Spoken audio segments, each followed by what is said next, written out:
If you dance this, I'll give you $100 million, the millionaire joked. The maid's daughter did, and his jaw dropped to the floor. It began with a joke meant to humiliate. This is what happens when you hire from the bottom of the barrel, sneered billionaire Harrison Vanderbilt, his voice echoing through the crystal-lit ballroom of the Vanderbilt Astoria. The crowd laughed nervously as he pointed at Carol Peterson, a hotel maid frozen in shame, clutching a tray of empty glasses. If you can dance better than my wife, I'll give you $100 million. But if you can't, you're fired. 200 of New York's elite looked on, some amused, others horrified. And then, from the shadows, came a voice clear as glass. She won't dance. But I will. A 10-year-old girl stepped forward, standing between her mother and one of the most powerful men in America. This is the story of how a child's courage defied cruelty and changed everything. Just before we dive in, let us know in the comments where you're watching from today. We love seeing how far these stories reach. And make sure you're subscribed so you don't miss tomorrow's special video.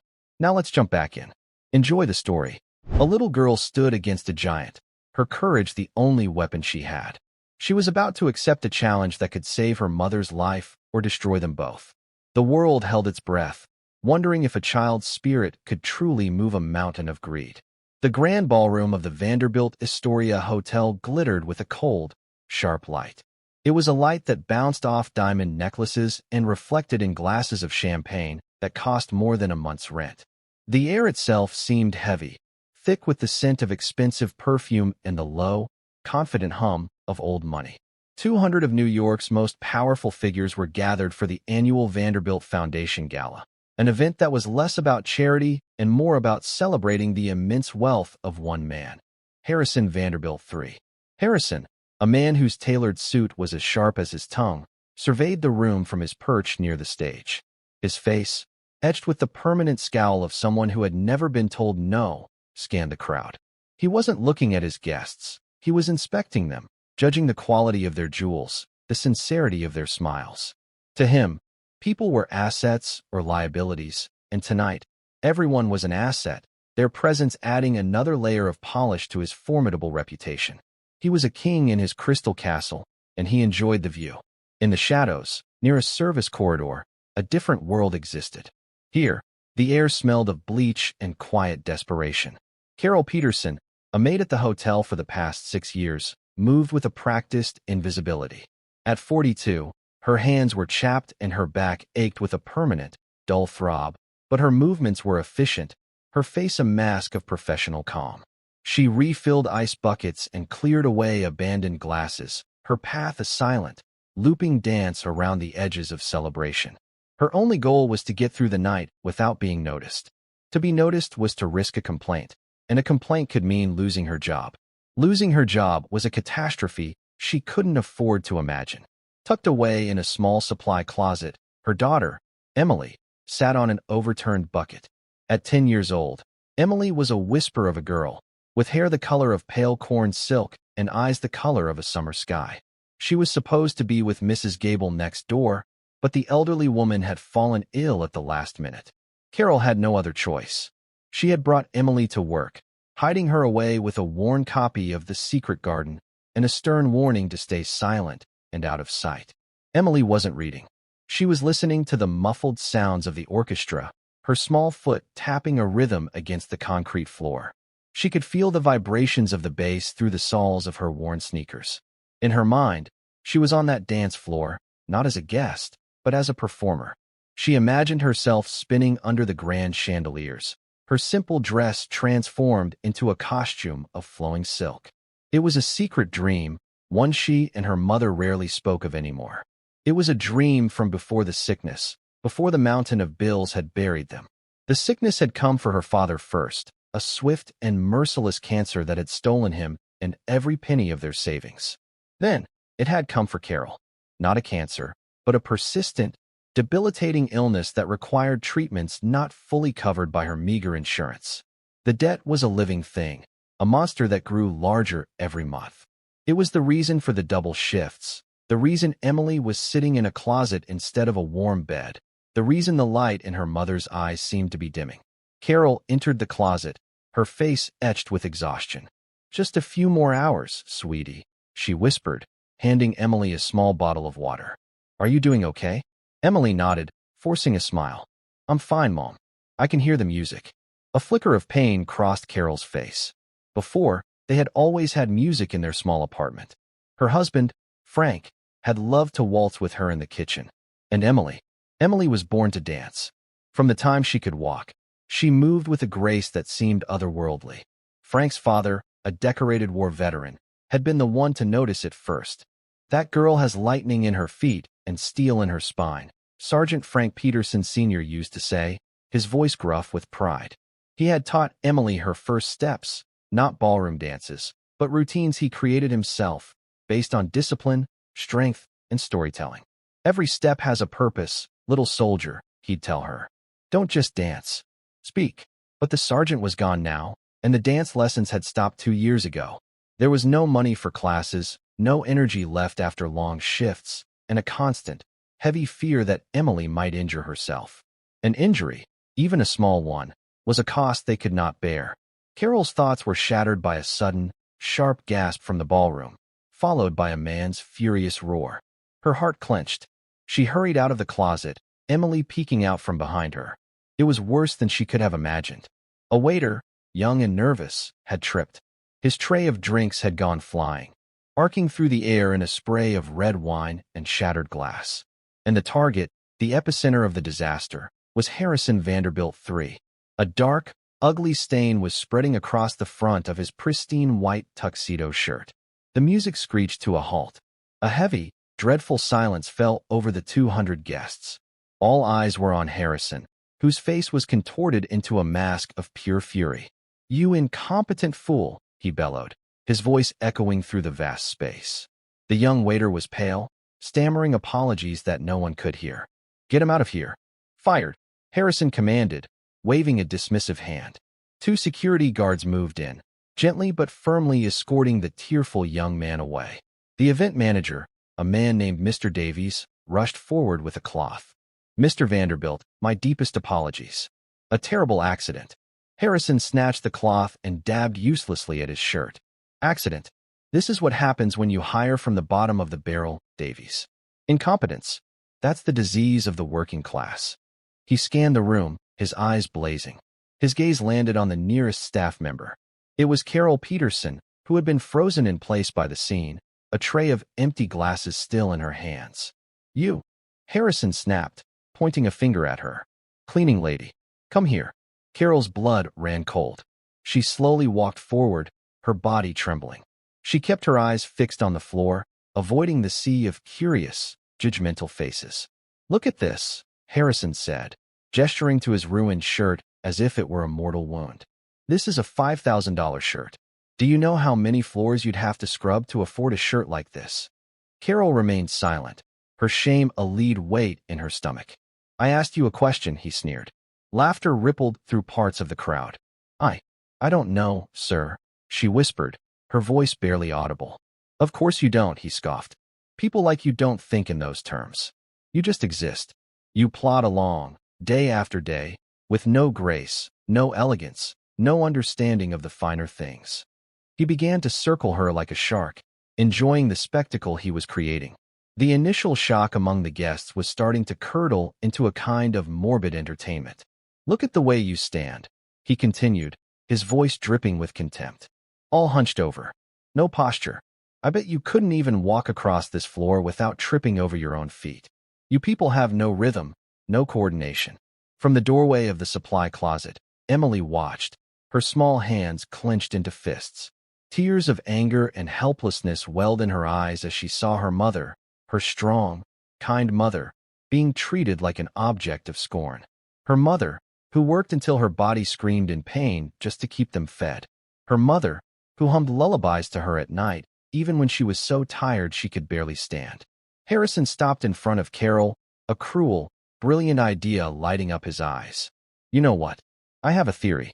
I believe that wealth and grace are connected, that the refinement of the upper class is a real, tangible thing. Let's conduct an experiment. He turned to the stunned orchestra conductor. Play a waltz. The most beautiful waltz you know. The conductor hesitated, but a sharp glare from Harrison sent him scrambling. The soft, elegant notes of a Viennese waltz began to fill the hall. The melody was beautiful, but in this context, it felt menacing. Harrison turned back to Carol, his smile widening. "Here is the deal, cleaning lady. I want you to dance. Right here. Right now. In front of everyone." The crowd gasped. Some people laughed out loud, thinking it a fantastic joke. Others shifted uncomfortably. This had crossed a line from arrogance into pure cruelty. Carol looked up, her eyes wide with terror. "Sir, please. I can't." "Oh, I think you can," Harrison said smoothly. "And to make it interesting, let's make a little wager." He raised his voice for the entire room to hear. "It's for the foundation, of course. A bit of fun." He paused for dramatic effect. "If you can dance this waltz, right now, with more grace than my wife, I will donate $100 million to the charity of your choice." A wave of murmurs and shocked laughter swept through the ballroom. $100 million. The sum was so ludicrous, so impossibly large, that it made the joke even crueler.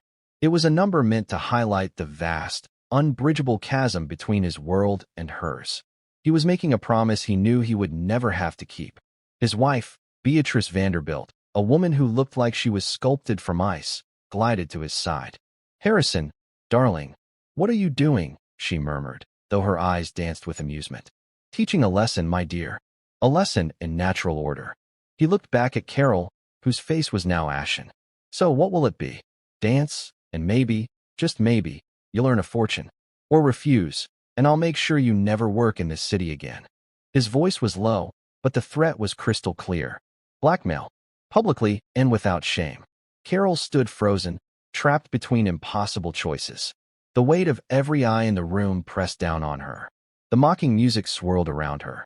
Tears began to stream down her cheeks, silent drops of humiliation that she couldn't stop. She was breaking. In front of everyone, she was shattering into a million pieces. And it was in that moment, as the first sob escaped her lips, that a small, clear voice cut through the tension. "She won't dance." The voice was not loud, but it had the sharp, ringing clarity of a small silver bell. The entire room turned towards the sound. Emily Peterson stepped out of the shadows of the service corridor and walked onto the edge of the grand ballroom floor. Her back was straight, her chin was up, and her sky-blue eyes were fixed on Harrison Vanderbilt with an intensity that was startling in a child. She walked until she was standing in front of her mother, placing herself between Carol and the billionaire. "She won't dance," Emily repeated, her voice steady despite the thunderous beating of her heart. "But I will." A profound, absolute silence descended upon the ballroom. Harrison Vanderbilt stared at the 10-year-old girl, his jaw slack with disbelief. The orchestra faltered, the beautiful waltz dissolving into a few confused, discordant notes before stopping completely. 200 of New York's richest and most powerful people stared at the small, blonde girl in the simple cotton dress who had just accepted an impossible challenge on behalf of her mother. The game had just changed, and no one, least of all Harrison Vanderbilt, knew the new rules. The silence in the ballroom stretched for a long, heavy moment. It was finally broken by Harrison Vanderbilt, who let out a short, barking laugh. The sound was sharp and ugly. Some of his guests, taking it as a cue, joined in with nervous, sycophantic chuckles. Well, what have we here?" Harrison said, recovering his composure and turning the full force of his condescending gaze onto Emily. "A little lion cub has come to defend her mother. How touching, how utterly pathetic." He crouched down, bringing his face uncomfortably close to Emily's. She didn't flinch. She simply stared back, her expression unreadable. "What's your name, little girl?" "Emily Peterson," she said, her voice quiet but firm. "Emily Peterson," he repeated, savoring the name as if it were a cheap wine. "And you think you can dance? You, a child in scuffed shoes, think you can compete in a challenge meant for your mother?" "My mother is tired," Emily said simply. "She works too hard. But I know how to dance. My grandpa taught me." This statement struck Harrison as hilarious. Did he now? Your grandpa? Was he a dance instructor at some back alley studio? The laughter in the room grew louder, more confident. The tension had broken, replaced by the giddy cruelty of a mob that had found a new, even more vulnerable target. Carol rushed to Emily's side, grabbing her small shoulders. "Emily, no? Sweetheart, come with me. Let's go home." Her voice was a frantic whisper, her eyes pleading. She tried to pull Emily away, back into the safety of the shadows, but Emily stood her ground. "No, Mom," she said, her eyes never leaving Harrison's. "He made you cry? A man isn't supposed to make people cry like that. Grandpa said that bullies only win when good people do nothing." The mention of her grandfather, Sergeant Frank Peterson Sr., sent a jolt through Carol. She looked at her daughter's determined stance, the straightness of her spine, and for a moment, she didn't see a 10-year-old girl. She saw the echo of her father-in-law, a man who had faced down enemy fire and never once took a step backward. She saw his integrity, his unbreakable spirit, living on in this tiny, fierce child. Her grip on Emily's shoulders loosened. Harrison, meanwhile, was thoroughly enjoying the new turn of events. This was better than he could have possibly planned. Humiliating a maid was one thing, but humiliating a child? The spectacle would be legendary. He stood up straight and addressed the room, his voice booming with theatrical generosity. "All right, ladies and gentlemen, we have a new contestant. Little Emily Peterson believes she can dance for her mother's honor.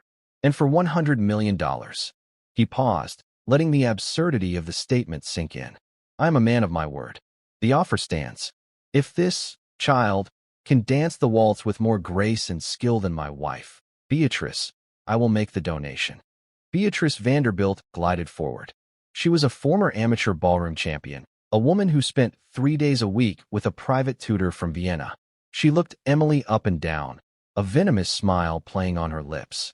"This is absurd, Harrison. It's like pitting a racehorse against a stray puppy. It's hardly a competition." "Nonsense, darling," Harrison boomed. "It's entertainment. And we need to set the standard, don't we? You will dance first. Show our little guest what real grace looks like." He then turned back to Emily, his eyes glinting with malice. "But every wager needs stakes on both sides. The $100 million is what you win. We must decide what you lose." He tapped his chin, pretending to think. "I know. When you fail, and you will fail, make no mistake, your mother will not be fired. That's too simple." Instead, his voice dropped, becoming silky and cruel. "She will get on her hands and knees and personally polish the shoes of every single guest in this room. With her own apron. Tonight." A collective gasp went through the crowd. This time, there was no laughter. The cruelty was now so naked, so profound, that it made even the most callous of his guests shift in their seats. He wasn't just humiliating Carol. He was demanding her complete and utter debasement. He was asking her to sacrifice her last shred of dignity in front of her own child. Carol's face went white. "No," she choked out. "You can't. She's just a child. This is between you and me." "It was," Harrison corrected her smoothly. "Until your daughter stepped in. These are the terms. Accept them, or leave here tonight with no job and no prospects. I will personally see to it." He had them trapped, cornered. The choice was between a slow, painful financial ruin or a swift, soul-crushing humiliation. Before Carol could say another word, Emily spoke. "I accept." The words hung in the air, defiant and clear. Carol looked at her daughter in horror, but Emily's expression was calm. It was the calm of a soldier who had already calculated the risks and decided to advance. "Excellent." Harrison clapped his hands together. "The puppy has teeth. Or at least it thinks it does. Let's get this show on the road." As Beatrice began to warm up near the dance floor, doing a few elegant stretches to show off her training, a man quietly moved through the crowd. He was David Miller, the hotel's head of security for over 30 years. He was a tall, broad-shouldered man with a quiet demeanor and eyes that missed nothing. He had served in the army with Frank Peterson Sr. They had been friends. He had known Carol's husband, and he had met Emily a few times when she was a little girl. He had watched this entire, horrifying scene unfold from the back of the room, his anger a slow, burning fire. He approached Carol, who was now standing helplessly by the wall, watching in a state of shock as her daughter prepared to face the lions. "Carol," David said, his voice a low, steady rumble. "Is she sure about this?" "I don't know, David," Carol whispered, her voice breaking. "She's so stubborn, just like her grandfather. She gets an idea in her head." "Frank was the bravest man I ever knew," David said, his gaze fixed on Emily. "He used to talk about her all the time. He said she was special. He said she had a gift." He looked closer at Emily, who was standing motionless at the edge of the dance floor. She wasn't looking at the crowd or at Beatrice. Her eyes were closed, her hands loosely at her sides. She seemed to be gathering herself, drawing strength from some deep, inner well. What did he teach her? David asked softly. He called it story dancing, Carol murmured, remembering. He said that dance wasn't about fancy steps. It was about telling the truth without words. He made up routines for her. One about a lonely soldier, one about a bird learning to fly. I haven't seen her dance like that in years. David nodded slowly. He had a feeling this would be no ordinary dance. He discreetly pulled out his phone, positioning himself to get a clear view of the dance floor and, more importantly, of Harrison Vanderbilt. He pressed the record button. Whatever happened next, the world was going to see it. On the dance floor, Beatrice was ready. She gave the conductor a nod. The orchestra began to play the Blue Danube, a classic, sweeping waltz. Beatrice began to dance, her movements fluid and technically perfect. She spun across the floor, her expensive gown shimmering under the lights. She was the picture of aristocratic elegance. The guests applauded politely.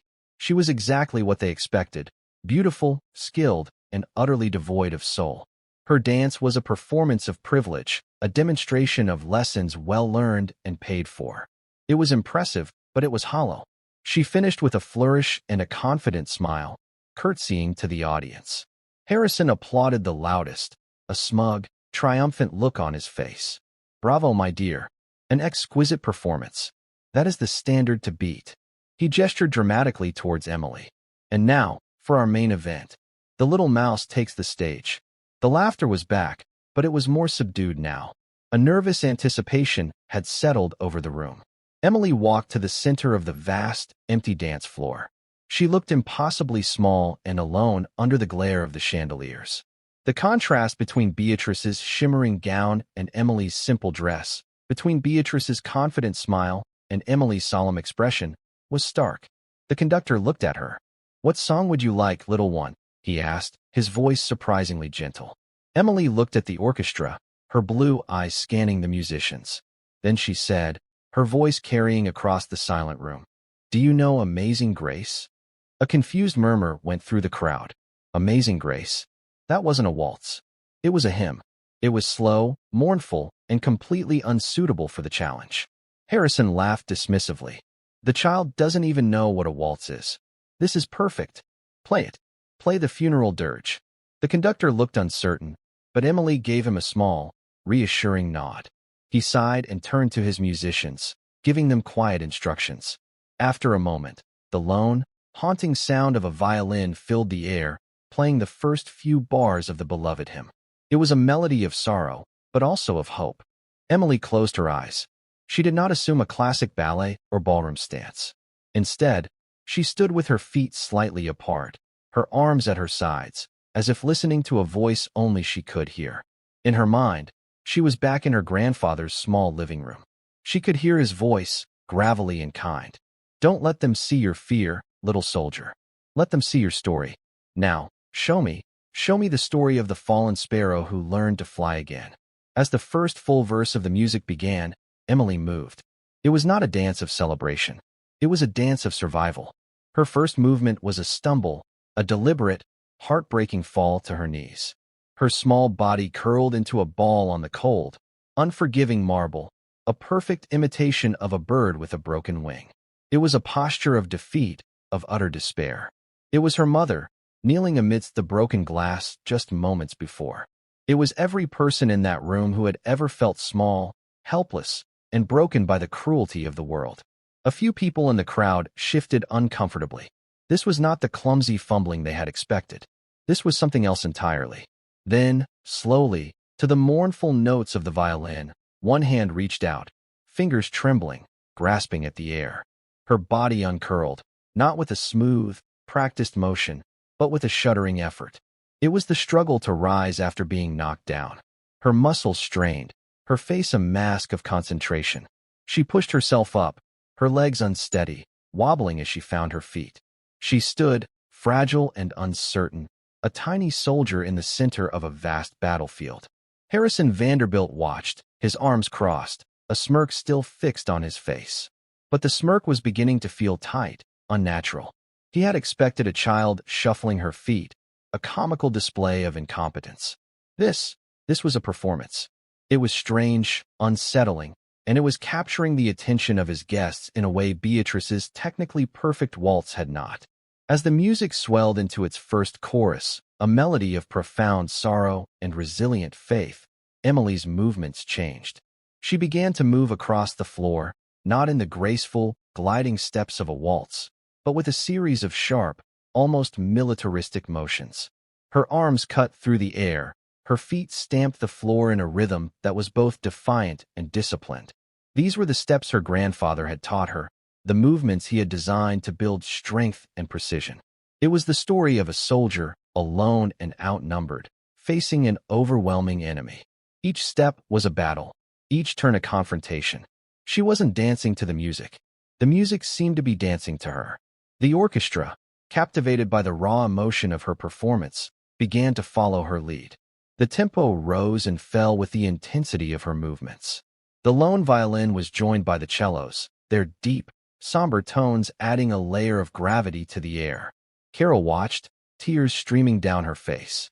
But these were not tears of humiliation. They were tears of astonishment and a fierce, surging pride. She recognized the story. It was the one Sergeant Peterson had called The Last Stand. It was the story he had told Emily about a single soldier holding a pass against impossible odds, not for glory, but to protect the people behind him. In this grand ballroom, her daughter was that soldier. She was holding the pass, protecting her mother from the enemy. The dance shifted again. The sharp, combative movements softened. Emily's arms opened wide, her body swaying with a gentle, lyrical grace. She was a bird, testing its mended wing. A series of small, hopeful leaps became larger, more confident. She began to spin, not the tight, controlled pirouettes of a ballerina, but wide, joyful circles, her blonde hair flying out like a halo. She was no longer fighting. She was flying.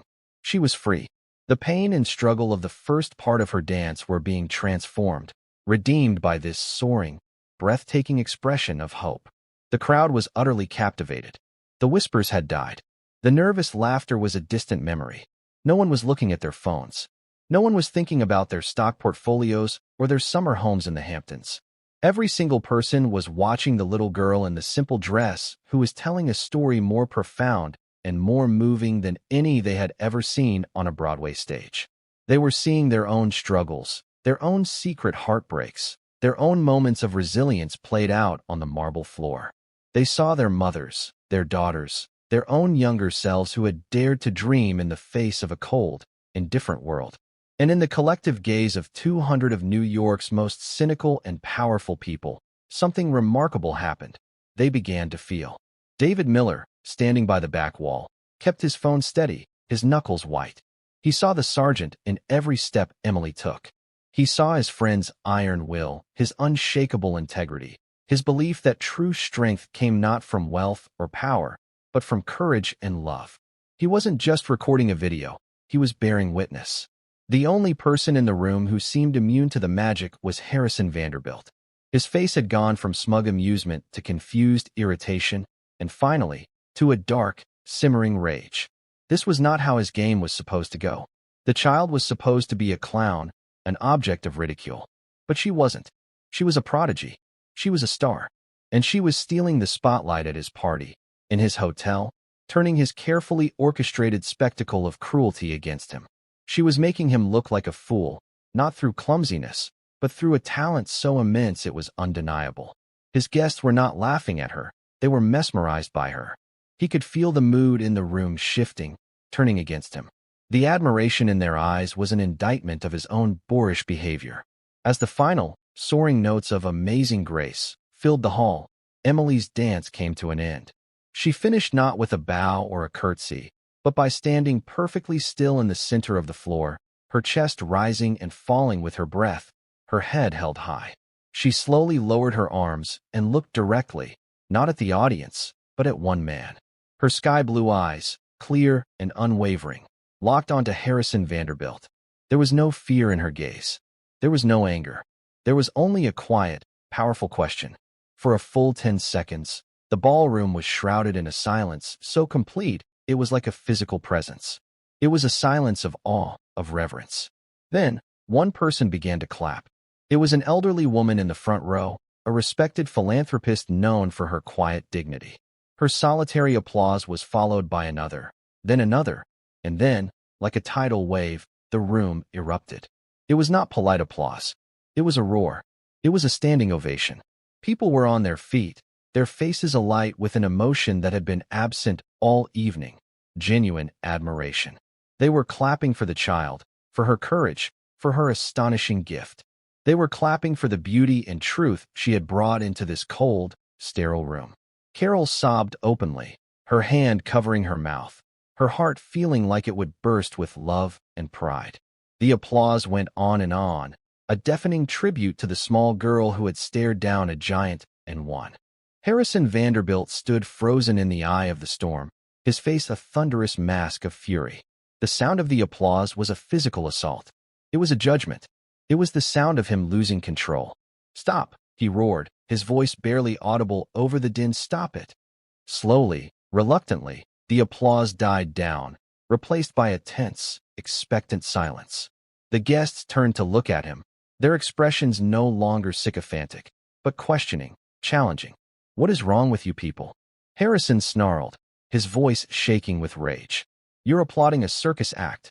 That was not a waltz. That was flailing." She did not fulfill the conditions of the wager. He pointed a trembling finger at Emily. "The challenge was to dance the waltz with more grace than my wife. She failed. The wager is off. And as for the consequences..." He turned a venomous glare on Carol. Your daughter made a deal. You will honor it. Get on your knees." A wave of shock and disgust rippled through the audience. They had just witnessed something beautiful, something transcendent, and Harrison's response was to double down on his cruelty. He had completely misjudged the room. The spell of his power was broken. "I don't think so, Harrison." The voice came from the back of the room. It was calm, authoritative, and it belonged to a man who had not spoken all evening. General Marcus Thorne, a retired four-star general and a highly respected member of the city's old guard, began to walk forward. He was a man in his late 70s, with a ramrod-straight posture and eyes that had seen the worst of humanity and had not blinked. He was one of the few people in New York whose influence and reputation rivaled Vanderbilt's. When he spoke, people listened.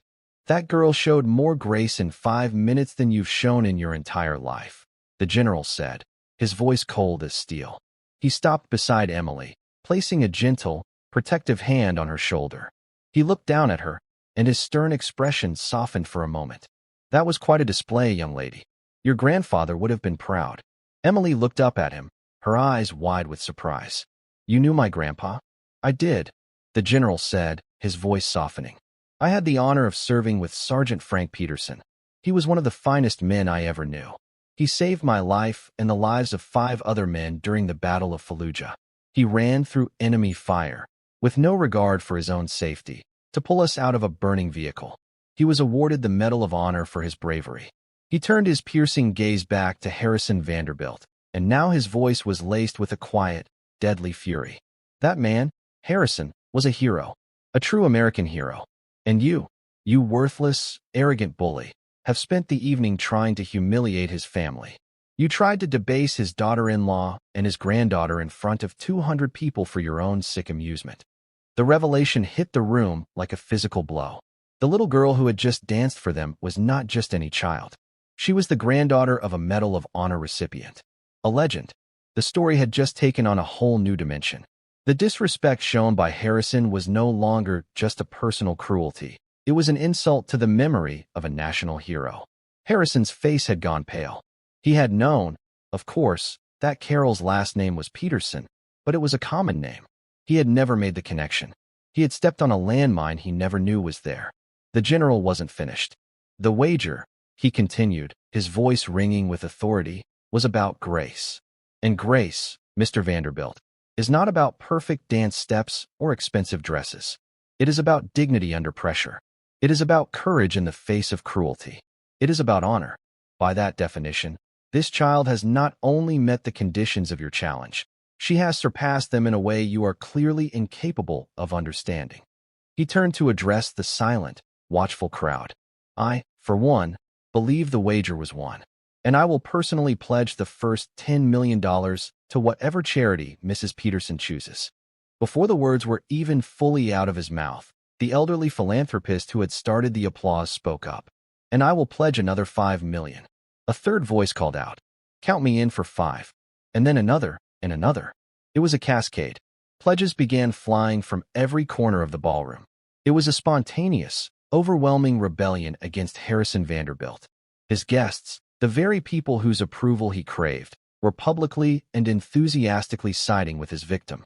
They were not just donating money, they were casting a vote. They were voting against him.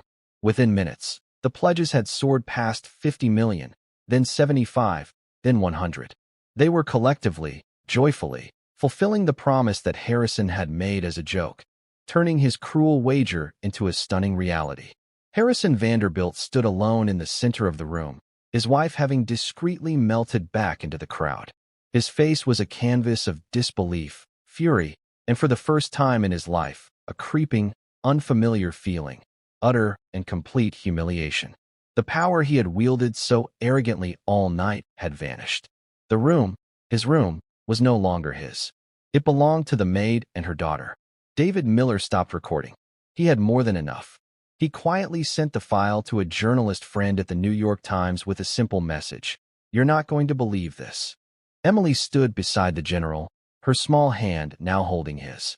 She looked at her mother, who was being surrounded by well-wishers, women in diamonds and silk who were now patting her arm and telling her how proud she must be.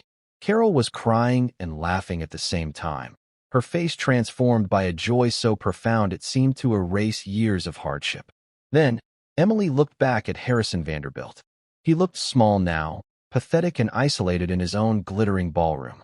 She felt a strange pang in her chest. It wasn't triumph. It was something closer to pity. Her grandfather had taught her about fighting, but he had also taught her about victory. "A real soldier never gloats, little one," he had said. "When the battle is over, you show respect. That's what separates us from the monsters." She let go of the general's hand and walked across the floor one last time. She stopped a few feet in front of the billionaire who had tried to destroy her family. Harrison looked down at her, his eyes filled with a venomous hatred. "What do you want?" he spat. Emily didn't answer right away. She simply looked at him, her gaze clear and steady. Then she did something no one expected. She curtsied. It was a small, simple, perfect curtsy, a gesture of traditional respect. "Thank you, Mr. Vanderbilt," she said, her voice soft but clear. "You've helped a lot of people tonight." And with that final, devastating act of grace, she turned her back on him and walked away, leaving him to drown in the ruins of his own making. The battle was over. The little soldier had won. The grand ballroom, which only an hour ago had been a stage for Harrison Vanderbilt's power, was now the scene of his undoing. The guests, his guests, were no longer looking at him. They were clustered around Carol and Emily, their checkbooks and phones out, making good on their pledges. General Thorne stood guard like a sentinel, his presence a clear and immovable shield around the mother and daughter. Mr. Davies, the hotel manager who had been terrified of Harrison just a short while ago, now bustled about with an officious air, offering Carol a comfortable chair and bringing Emily a glass of lemonade. His actions a clear signal of where the hotel's allegiance now lay. Harrison stood rooted to the spot, a statue of impotent rage. He watched as his carefully constructed universe crumbled around him. The air, once thick with deference to his name, was now filled with whispers that stung like hornets. "Disgraceful. Son of a hero. Did you see his face? Serves him right." Each phrase was a small hammer blow against the fragile ego of a man who had never known anything but worship.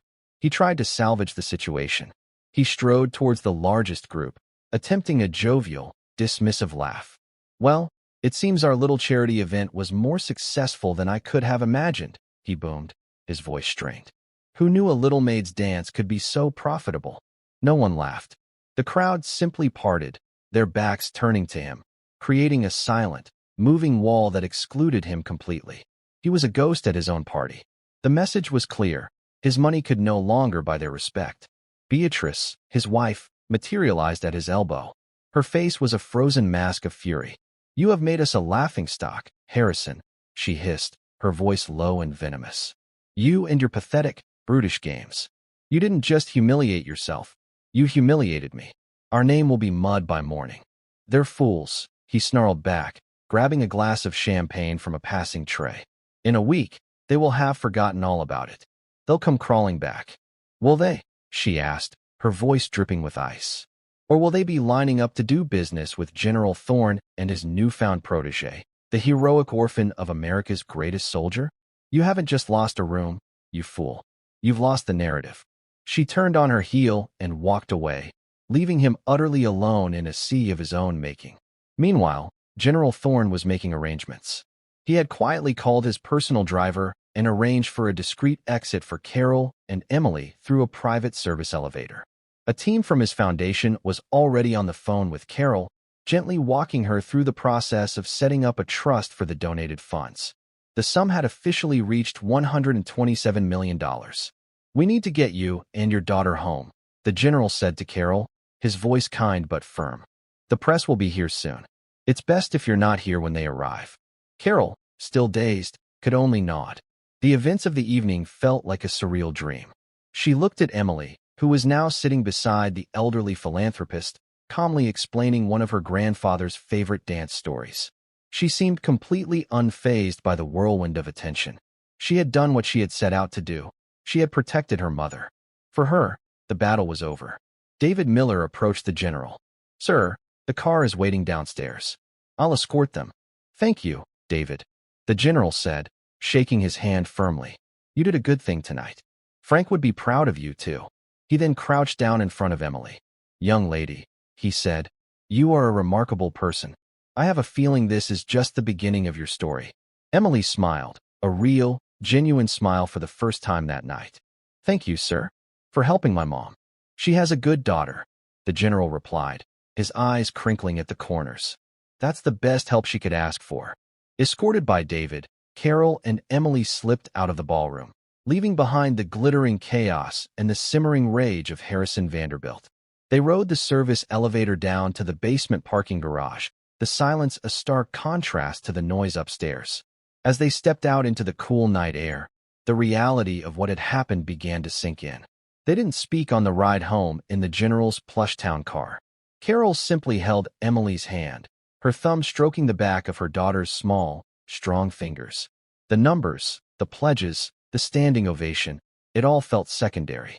The one thing that shone with brilliant clarity in her mind was the image of her daughter, small and defiant, stepping out of the shadows to stand for her. The monster of debt that had haunted their lives, that had woken Carol in a cold sweat night after night, had been slain. Not by a prince or a fairy godmother, but by a 10-year-old girl with lightning in her feet and steel in her spine. When they arrived at their small, third-floor walk-up apartment, the place looked exactly the same, but everything was different. The worn sofa, the dripping faucet, the stack of unpaid medical bills on the kitchen table, they had lost their power. They were just things, not threats. Carol tucked Emily into bed, pulling the thin blanket up to her chin. "You were so brave tonight, sweetie," she whispered, her voice thick with emotion. "I have never been so proud in my entire life." Emily looked up at her, her eyes heavy with sleep. "I love you, Mom," she murmured. "I love you too, my little dancer," Carol whispered back, kissing her forehead. "More than all the stars in the sky." She stood in the doorway for a long time, watching her daughter sleep. Then she walked to the kitchen table, picked up the terrifying stack of bills, and, with a sense of ceremony, dropped them into the trash can. It was the beginning of a new life.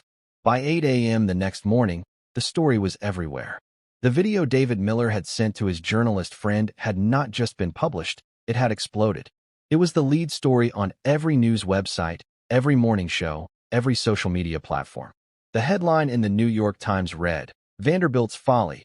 Billionaire humiliated by Maid's daughter in $127 million charity dance-off." The video was devastating. It showed Harrison's cruelty in stark, undeniable detail. His sneering words, his public blackmail, his rage-filled attempt to deny Emily her victory. It was all there for the world to see. In contrast, Emily's quiet dignity and her breathtaking, emotional dance were even more powerful on screen. The internet fell in love with her. She was dubbed the Vanderbilt Waltz Girl, a symbol of courage and grace. Memes were created, Harrison's furious face next to Emily's calm one, with captions like "Grace under fire" and "The real rich." The backlash against Harrison Vanderbilt was immediate and catastrophic. The stock price of Vanderbilt holdings plummeted by 30% at the opening bell. Sponsors of the Vanderbilt Foundation Gala began pulling their support, issuing public statements condemning Mr. Vanderbilt's abhorrent behavior. The board of directors of 3 major corporations on which he sat called emergency meetings. By noon, he had been asked to resign from all of them. His social world evaporated. Invitations were rescinded. Phone calls went unreturned. The powerful friends who had laughed at his cruel jokes the night before were now publicly distancing themselves from him, treating him like a contagion. In the brutal, unforgiving calculus of public opinion, Harrison Vanderbilt had become a liability. He was no longer a king. He was a pariah. For Carol and Emily, the world had also turned upside down, but in the most wonderful way. Their small apartment building was besieged by news vans. Bouquets of flowers from anonymous well-wishers crowded the hallway. General Thorne had provided them with a lawyer and a financial advisor, who were now managing the flood of requests and the logistics of the newly formed Peterson Grace Foundation. Carol, with the general's guidance, had chosen the charity. The foundation's mission would be to provide financial aid to families buried by medical debt and to fund arts programs, specifically dance programs, for underprivileged children. The story had touched a nerve across the country, and donations from the public began to pour in, swelling the foundation's endowment even further. Life changed in 1,000 small and large ways. The first thing Carol did was quit her job at the hotel, submitting a simple, dignified letter of resignation. She then paid off every penny of their debt. For the first time in years, she felt the crushing weight lift from her shoulders. She could breathe again. They moved from their small, cramped apartment to a comfortable, sunny house in a quiet neighborhood with a small backyard. It wasn't a mansion, but to them, it felt like a palace. The most important feature of the new house was a room with a polished hardwood floor and a wall of mirrors. It was Emily's dance studio. Emily was offered scholarships to every prestigious dance school in the country, from Juilliard to the School of American Ballet. But after visiting several, she made a decision that surprised everyone.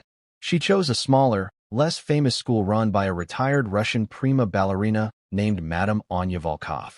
Madame Volkov was known for her focus not just on technique, but on the emotional storytelling of dance, the very thing Sergeant Peterson had instilled in Emily. When they met, the elderly woman watched Emily dance for a full 10 minutes in silence. Then she simply said, "You have an old soul, child. You do not dance to impress. You dance because you must. This is a rare gift.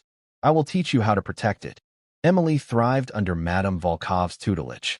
She learned the discipline of classical ballet, the freedom of modern dance, and the intricate rhythms of a dozen other styles. But she never lost the raw, emotional core of her grandfather's teaching. Her dancing was a unique fusion of military precision and breathtaking grace, a style that was hers and hers alone. She remained grounded, despite the fame. General Thorne acted as a grandfather figure, shielding her from the worst of the media glare and ensuring she had as normal a childhood as possible. She went to school, made friends, did her homework, and spent her evenings and weekends in her studio, pouring all the joy and sorrow and wonder of her young life into her movements. The world watched her grow up. Occasional news stories would show her winning competitions, her talent blossoming into something truly world-class. She never gave interviews about that night at the hotel, but she didn't have to. Her dancing said it all. It spoke of strength born from hardship, of beauty found in unexpected places, of the quiet, unshakable power of a loving heart. And Harrison Vanderbilt? He disappeared from public life. He and Beatrice divorced. He sold his company at a massive loss and retired to a private island, a king in a kingdom of one. Sometimes, late at night, when the news would show a clip of a now teenage Emily Peterson soaring across a stage, he would watch, his face a mixture of resentment and a strange, grudging awe. He had tried to make her small, but instead, he had made her limitless. He had set out to prove that grace was a product of wealth, but she had proven it was a product of the soul.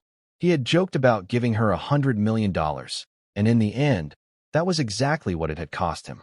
He had lost a fortune, but he had lost so much more. He had lost his name, his power, and the one thing he could never get back, his story. Because his story was no longer his. It was, and would forever be, a footnote in the story of the girl who danced. 5 years later, the stage of the Metropolitan Opera House was dark. A single spotlight cut through the blackness, illuminating a lone figure in the center. She was no longer a girl, but a young woman of 17. Emily Peterson had grown into her grandfather's descriptions. The lightning in her feet was now a controlled, explosive power that captivated audiences around the world. The steel in her spine was visible in her flawless posture, her unwavering confidence, her command of the stage. Tonight was the premiere of her first original production, a full-length ballet she had choreographed herself. It was titled The Last Stand. In the audience, Carol watched from the front row, seated between General Thorne and a beaming Madame Volkov. Carol was a different woman now. The lines of exhaustion on her face had been replaced by the soft glow of purpose and peace. She was the respected director of the Peterson Grace Foundation, an organization that had, in 5 short years, helped thousands of families escape the crushing prison of medical debt. It had also built and funded dozens of Grace studios, free dance schools in impoverished neighborhoods across the country, ensuring that children with a gift would never have it silenced by a lack of money. She was no longer invisible. She was a force for good, her quiet strength now amplified, touching countless lives. The ballet began. It was the story of that night, retold not with words, but with the universal language of movement. The first act depicted a world of cold, sharp angles and arrogant, strutting figures in glittering costumes. The lead male dancer, representing Harrison Vanderbilt, was a whirlwind of aggressive, domineering movements, his choreography a brilliant, scathing critique of empty power. The corps de ballet, representing the party guests, moved like puppets, their actions dictated by the lead. Then, a small, solitary dancer entered the stage. She moved with a quiet, efficient grace, clearing away the props left by the others. It was the maid. Another dancer, portraying a young Emily, watched from the shadows. The audience was silent, completely enthralled. The pivotal scene arrived. The confrontation. The music, a powerful, modern score composed specifically for the ballet, swelled with dramatic tension. When the Vanderbilt character turned his fury on the maid, the dancer portraying Emily stepped forward. The music stopped. A single, haunting violin began to play amazing grace. And then, Emily Peterson danced. She danced the story of the fallen sparrow. She danced the story of the lone soldier. She danced the story of her mother's pain and her own fierce, protective love. It was the same dance from that night in the ballroom, but it was deeper, richer, imbued with 5 more years of life, of training, of understanding. It was a masterpiece of emotional storytelling. On the vast stage of the Met, her performance was not just a personal memory. It became a universal anthem of defiance against cruelty, of hope against despair. When the final note faded and Emily stood, poised and triumphant, in the single spotlight, the silence held for a beat. Then the theater exploded. The applause was a physical force, a tidal wave of sound that seemed to shake the very foundations of the building. It was a roar of recognition, of admiration, of love. Roses rained down on the stage. Backstage, after the 17th curtain call, Emily was wrapped in a hug by her mother. "He would be so proud of you, sweetie," Carol whispered, her eyes shining. Not just for the dancing, for the story. General Thorne, his own eyes suspiciously moist, simply squeezed her shoulder. "You honored him tonight, Emily. You honored all of them." A week later, a letter arrived at the Peterson Grace Foundation. It was addressed to Emily. The envelope was made of cheap paper, the postmark from a small, forgotten town in the Caribbean. The handwriting inside was shaky, almost unrecognizable. "Miss Peterson, I saw a report about your ballet on the news. They showed a clip of your performance. It was remarkable. I live a very quiet life now. The world has forgotten me, and that is for the best. For a long time, I was consumed by a bitterness so profound I thought it would be the end of me. I lost everything I valued, my money, my name, my wife, my so-called friends. I deserved to lose it all. What I didn't understand that night, and for many years after, was that I had lost the most important thing long before I ever met you. I had lost my own humanity. In my world, People were objects, tools to be used for my own advancement and amusement. Kindness was a weakness. Cruelty was a form of power. You taught me, and the entire world, how wrong I was. Your dance that night was not an attack. It was a lesson. I was not a worthy student at the time, but the years have a way of forcing you to learn. I do not write this letter asking for your forgiveness. That is something I have no right to ask for. I write simply to acknowledge a truth it has taken me a lifetime to understand. Grace is not something you can buy. It is something you must build within yourself, often from the ashes of your own mistakes. Your dance showed me that. Thank you. Sincerely, H. Vanderbilt. Emily read the letter twice, then handed it to her mother. Carol read it, her expression thoughtful. It seems, she said softly, that even a fallen sparrow can learn to fly again. Emily folded the letter and put it away. She felt no triumph, no satisfaction, only a quiet sense of closure. The final ghost of that night had been laid to rest. The next day, Emily was at one of the Foundation's newest Grace studios in the Bronx. She was not there as a star, but as a teacher. She moved among a group of wide-eyed 10-year-olds, adjusting a small girl's posture, offering a word of encouragement to a shy boy in the back. She was showing them the first steps of a simple routine. It was a dance her grandfather had created for her years ago. It was a story about planting a seed in hard ground and tending to it with patience and love, until, against all odds, it grows into something beautiful and strong. As the children danced, their faces alight with the pure, uncomplicated joy of movement, Emily watched them, her heart full. This, she realized, was the true victory. It wasn't the applause or the fame. It wasn't the downfall of a cruel man. It was this. It was passing the gift on. It was ensuring that the legacy of Sergeant Frank Peterson Sr., a legacy of courage, integrity, and grace under fire, would live on, not just in a world-famous ballet, but here, in the hopeful, stomping feet of a new generation of dancers. The battle had been won that night in the ballroom, but the story, her story, their story, would be told forever. In every child who found their strength, in every family lifted from despair, in every note of a haunting hymn that promised that even when you are lost, you can still be found. The dance would go on. And that's where we'll end the story for now. Whenever I share one of these, I hope it gives you a chance to step out of the everyday and just drift for a bit. I'd love to know what you were doing while listening. Maybe relaxing after work, on a late-night drive, or just winding down. Drop a line in the comments. I really do read them all. And if you want to make sure we cross paths again, hitting like and subscribing makes a huge difference. We are always trying to improve our stories, so feel free to also drop your feedback in the comment section below. Thanks for spending this time with me.